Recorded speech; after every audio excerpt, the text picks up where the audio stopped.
kekasih Kristus, Shalom.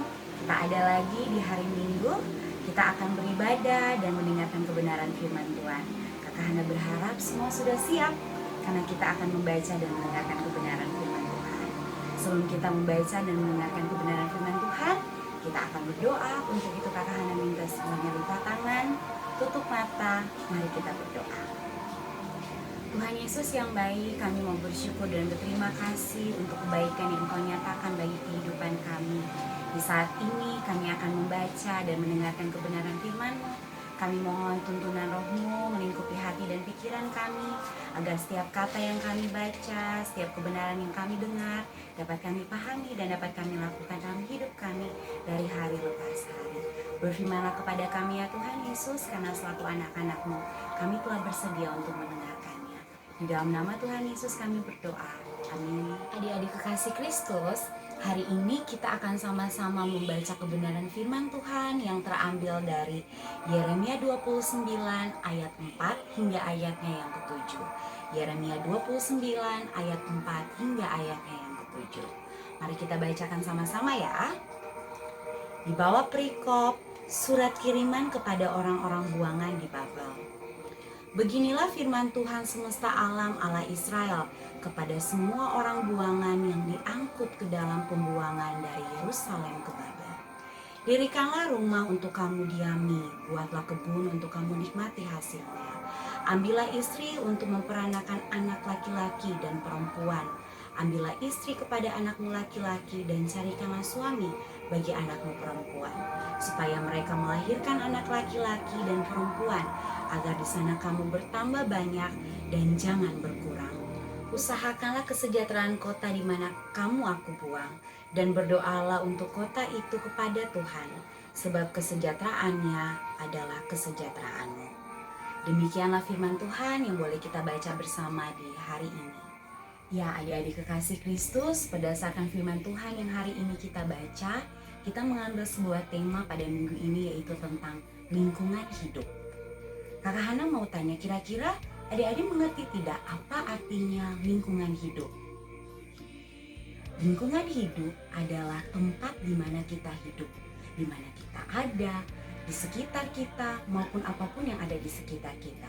Contohnya hewan, tumbuhan, yang ada di sekitar kita itu merupakan lingkungan di mana kita hidup, di mana kita bisa saling berhubungan satu dengan yang lainnya, saling bergantung satu dengan lainnya.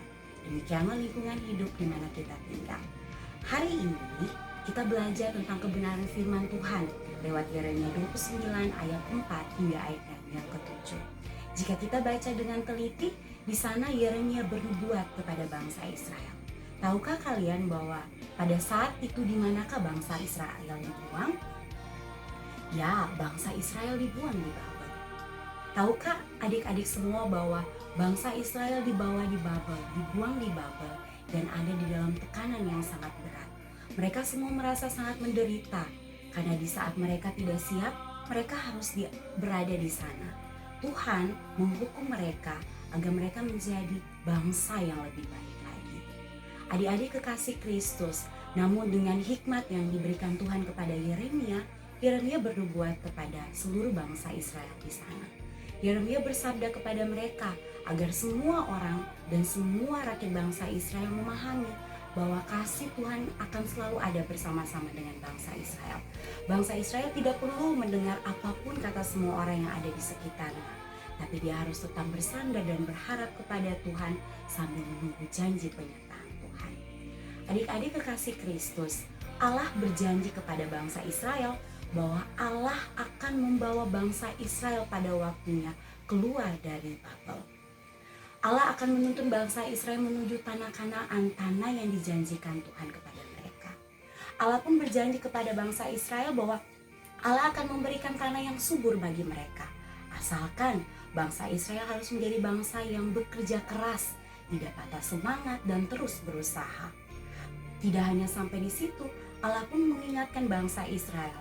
Pada suatu saat ketika mereka sudah keluar dari Babel, kehidupan mereka sudah sejahtera, mereka harus tetap menjadi berkat bagi orang lain. Itu yang dipesankan Allah kepada bangsa Israel.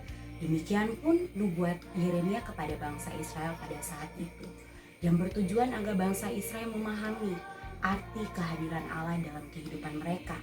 Lewat firman Tuhan yang kita baca pada ayatnya yang ke-7 yang berbunyi demikian. Usahakanlah kesejahteraan kota kemana kamu aku buang, dan berdoalah untuk kota itu kepada Tuhan, dan kesejahteraannya adalah kesejahteraan. Jadi Allah ingin menyatakan kepada bangsa Israel bahwa sebelum bangsa Israel dikeluarkan dari Babel, bangsa Israel harus menjadi berkat di mana bangsa Israel berada. Allah mau agar ketika bangsa Israel ada di Babel, bangsa Israel pun harus menjadi bangsa yang berusaha keras menjadi berkat di Babel. Walaupun mereka hidup dalam penderitaan, tetapi mereka harus menjadi berkat bagi semua orang di Babel. Bahkan Tuhan Allah menyatakan bahwa mereka harus beranak cucu dan bertambah banyak, agar lewat kehidupan mereka nama Allah tetap dipuji dan dimuliakan. Adik-adik kekasih Kristus, sama halnya dengan bangsa Israel ketika mereka ada di Babel, kita pun harus menjadi anak-anak Tuhan yang menjadi berkat dimanapun kita berada. Saat ini adik-adik, kakak Hana, para pengasuh dan semua orang tua berada di kota Ambon, kota kita tercinta. Kita pun diberi misi dari Allah untuk menjadi berkat dimanapun kita berada. Lingkungan di mana kita tinggal merupakan tanggung jawab kita. Seperti bangsa Israel, Allah menyuruh mereka untuk bercocok tanam, menjadi berkat, berusaha di sana. Begitupun dengan kita. Allah meminta kita menjadi orang-orang yang menjadi berkat di tempat kita berada. Lewat lingkungan sekitar kita, Allah meminta kita untuk lebih peduli terhadap lingkungan di mana kita tinggal, baik itu kebersihannya, keamanannya. Itu merupakan tanggung jawab kita sebagai anak-anak Tuhan. Tidak hanya sampai di situ, ketika kita mendengar tentang Allah meminta bangsa Israel untuk bekerja keras. Ketika zaman dahulu bangsa Israel berusaha keras menggunakan cangkul untuk bekerja keras, tapi saat ini adik-adik mempunyai misi bekerja keras untuk masa depan. Ketika adik-adik berusaha dengan keras mencapai cita-cita dan harapannya, kesejahteraan itu menjadi kesejahteraan adik-adik, kesejahteraan orang yang di sekitar adik-adik, kesejahteraan kota kita, bahkan kesejahteraan negara kita. Lewat kesejahteraan kita, kehidupan kita, nama Tuhan tetap dipuji dan dipermuliakan.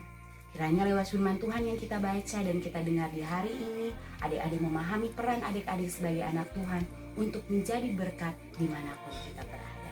Kiranya Tuhan Yesus memberkati kita selalu. Mari kita berdoa untuk menutup ibadah kita di hari ini. Lipat tangan, tutup mata, mari kita berdoa. Ya Tuhan, ya Allah kami yang baik, kami mau bersyukur dan berterima kasih karena di hari ini kami sudah belajar untuk menjadi berkat di mana kami dipanggil, di mana kami ditempatkan. Biarlah kami menjadi anak-anak yang mampu menjadi berkat, membawa kesejahteraan bagi diri kami, bagi lingkungan kami, bagi setiap orang yang kami temui. Ampun dosa dan salah kami Bapa, biarlah kami diperlengkapi untuk menjadi berkat dimanapun kami berada. Ini saatnya kami akan melakukan tugas dan tanggung jawab kami yang lain. Untuk tugas dan tanggung jawab itu Bapa, kami mohon janji dan berkat daripada-Mu. Kiranya kasih, karunia, dan damai sejahtera dari Allah Bapa, cinta kasih dari Tuhan Yesus Kristus, dan tuntunan dari Roh Allah yang kudus mau selalu menjaga dan melindungi kami, memberkati kami untuk menjalankan misi kami dimanapun kami berada, mulai dari hari ini terus kekal sampai selama-lamanya. Amin. Demikianlah ibadah kita di hari ini. Kiranya kita tetap bisa menjadi berkat bagi banyak orang. Tuhan Yesus memberkati kita semua. Shalom.